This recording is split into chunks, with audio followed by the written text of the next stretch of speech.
A massive Russian attack has struck Ukraine, killing 5 people and leaving 40 more injured, say the country's emergency services. Blinken welcomes Hamas's response to ceasefire efforts, while Israel confirms the death of 31 hostages in Gaza. Azerbaijan will hold early elections for the first time in decades on Wednesday, with the current president widely expected to win.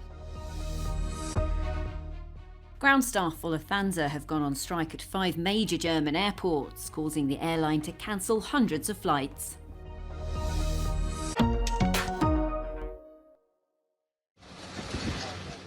A massive Russian attack with drones and missiles has burnt down people's homes across Ukraine. The attacks targeted 3 major cities, including the capital Kiev, where at least 4 people were killed, including a woman who was pregnant, said Ukrainian emergency services. Another man was also killed in Mykolaiv. More than 40 people have been reported injured. Дуже було чутно.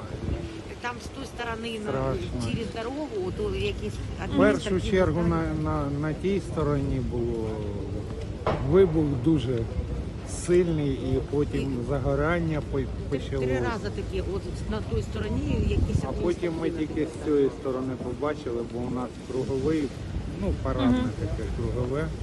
І це із-за цього ми вийшли подивитися вже після закінчення повітряної тривоги. 2 power lines damaged left some residents on Kiev's east bank without electricity. In the southern city of Mykolaiv, some 20 residential buildings and public infrastructure were damaged. Ukraine's armed forces said they intercepted 44 drones and missiles out of 64 that were launched in the morning attack.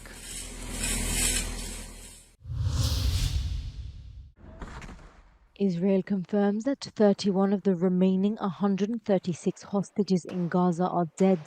The IDF released footage of what they say are troops operating in western Khan Yunis in the Gaza Strip, as Prime Minister Benjamin Netanyahu vowed to continue the war until total victory. Israel's army's spokesperson Hagari announced that the families of the hostages that have died have been notified.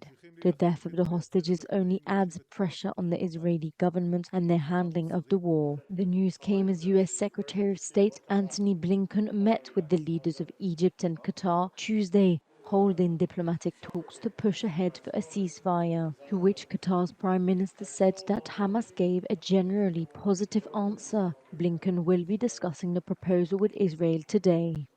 We're reviewing that response now, and I'll be discussing it with the government of Israel tomorrow. There's still a lot of work to be done, but we continue to believe that an agreement is possible and indeed essential, and we will continue to work relentlessly to achieve it. In Gaza, Palestinians mourn and prayed by the side of people killed in recent strikes on the southernmost town of Rafah, the city previously designated a safe zone by the Israeli military and to where hundreds of thousands of Palestinians have fled. Azerbaijan holds early presidential elections on Wednesday for the first time in 20 years, with current President Ilham Aliyev widely expected to win a 7-year term. Aliyev's popularity increased among the Azeris after the country achieved full control of the Karabakh region from the ethnic Armenians, and as peace is now finally looming in the Caucasus.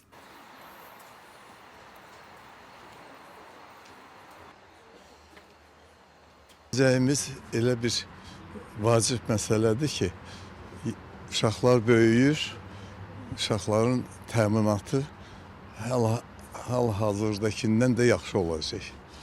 Ona görə səs verdiyim adam buna layiqdir. Мир меняется глобально, и прежде всего я думаю, что эти изменения они будут опираться на справедливость, поскольку справедливость, я думаю, восторжествовала у нас в республике, то, что мы смогли вернуть то, что нам принадлежало. Я надеюсь, что после этого все будет именно строиться на этом. vətəndaş cəmiyyəti elə qüdrətli olsun ki, bizim respublikada. Vətəndaşlar doğrudan da hamısı xoşbəxt olsun. Hər halda çoxsu xoşbəxt olsun. 7 candidates are taking part in the race, with some of them boycotting the poll. Ilham Aliyev, who has been firmly in charge of the country since 2003, decided to call these early elections most likely to secure his new term due to his approval ratings after Azerbaijan's victory in Karabakh and the peace process ahead. With the war behind them, the Azeris are looking forward to a new start. These early elections today were called last December instead of 2025, when they were scheduled for, just as Armenia and Azerbaijan announced their first steps together towards reconciliation after the years of war. From Baku, this is Anne Rodushauri, Euronews. A landslide hit Megeti village in Georgia's eastern Imereti region overnight, trapping 4 houses. The disaster resulted in at least 5 casualties, according to the Georgian public broadcaster. Search and rescue operations are continuing, with people remaining unaccounted for and presumed missing. The head of the Emergency Situations Management Service is at the disaster site, coordinating search and rescue. Over 200 firefighter rescuers, representatives of MIA and local authorities.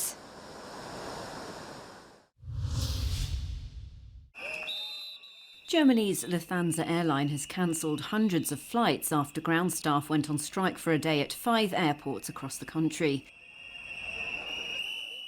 The Verdi union called for the action at Lufthansa's 2 main hubs, Frankfurt and Munich, as well as Berlin, Düsseldorf and Hamburg.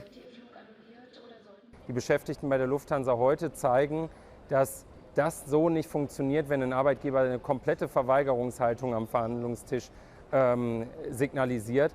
Und deswegen braucht es diesen Streik, um den Arbeitgeber bewegt zu bekommen. Bedauere ich die Eskalation der Verdi, diese Eskalation, die aus meiner Sicht nicht nötig gewesen wäre. Wir sind auch bereit, die Gehälter zu erhöhen und haben auch unseres Erachtens ein gutes Angebot gemacht mit Steigerung von Gehalt und Bestandteilen von 13% über die nächsten 3 Jahre. In Frankfurt, Munich and Düsseldorf, between 80 and 90% of all flights weren't carried out. Some 100,000 passengers have been affected and need to change their travel plans. Dass man für seine Rechte einsteht, ist in Ordnung, aber es sind halt oft dann die normalen Leute betroffen, die vielleicht auch viele Monate auf einen Flug gespart haben, der dann nicht stattfinden kann.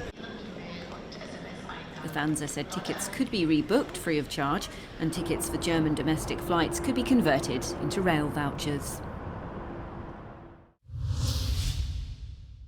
Sweden is to close its investigation into the explosions of the underwater Nord Stream gas pipelines. Its investigation was only one of 3, with Denmark and Germany also examining the blasts. Officials in the Nordic nations say Sweden doesn't have the jurisdiction to investigate. The explosions happened as Europe attempted to wean itself off Russian energy sources. More than 16 months after the sabotage, the source of the attack remains a major international mystery, with German media blaming a pro-Ukraine group and Russia accusing the US of staging the explosions. At least 26 people were killed in a twin bombing in southwest Pakistan, officials said Wednesday. The blast took place in 2 different locations, the election offices of a political party and an independent candidate of the Jamiat Ulema Islam party the day before parliamentary elections are to be held. Dozens more were wounded. JUI is one of the leading radical Islamist parties and is known for backing the Afghan Taliban. Violence ahead of elections and on the day of polling is common in Pakistan. Brussels might seem far away from here, but these Italian farmers are as angry as their counterparts in the rest of Europe. In their eyes, the whole sector, once seen as a strand of Italy's economy, is not as profitable as it used to be. Even for them, the impact of EU policies to protect the environment is too hard to handle. They see cheap foreign imports as unfair competition. Adding to that, inflation has taken its toll. We are an hour's drive away from Rome, and this is one of the main groups that have assembled on the outskirts of the city. They've been here for several days already. They've been sleeping in their trucks, and they're waiting for other trucks to join the protest from other parts of the country. Their goal is to hold a larger rally in the Italian capital in the next few days. They say they don't want to surrender, and they're determined to reach the Parliament building. They mainly demand more regulations to be imposed on imports. Waiving duties on Ukrainian products as a result of the war has drastically reduced their profit margins. L'ultimo anno si è abbassato dello 70%, perché aumento dei mezzi tecnici, delle spese che vanno dai macchinari, come dicevo, a tutto quello che serve per produrre, è calato il prezzo del prodotto, praticamente direi che il guadagno purtroppo non c'è proprio più e rimettiamo dei soldi. Quindi bisogna prendere provvedimenti, farci ascoltare, altrimenti proprio rischiamo di chiudere. To some of them it took over 10 hours to come here. They say it was worth it. Non ci hanno mai ascoltato. Io non credevo effettivamente che si arrivasse così a tanto, però così hanno voluto e comunque noi quando si va via di qui qualcosa bisogna portare a casa perché così non si può più sostenere. They hope that by the end of the week around 2,000 trucks will have reached the capital, ready to take to the streets. Giorgia Orlandi for Euronews in Rome. Paris Olympics chief organizer Tony Estanguet is having his pay investigated 6 months before the Games begin. In October, the organizers said the headquarters were visited for a second time by French financial prosecutors investigating suspicions of favoritism, conflicts of interest and misuse of funds in the awarding of contracts. This is the sixth investigation in link with the Olympic Games Organization Committee since 2017.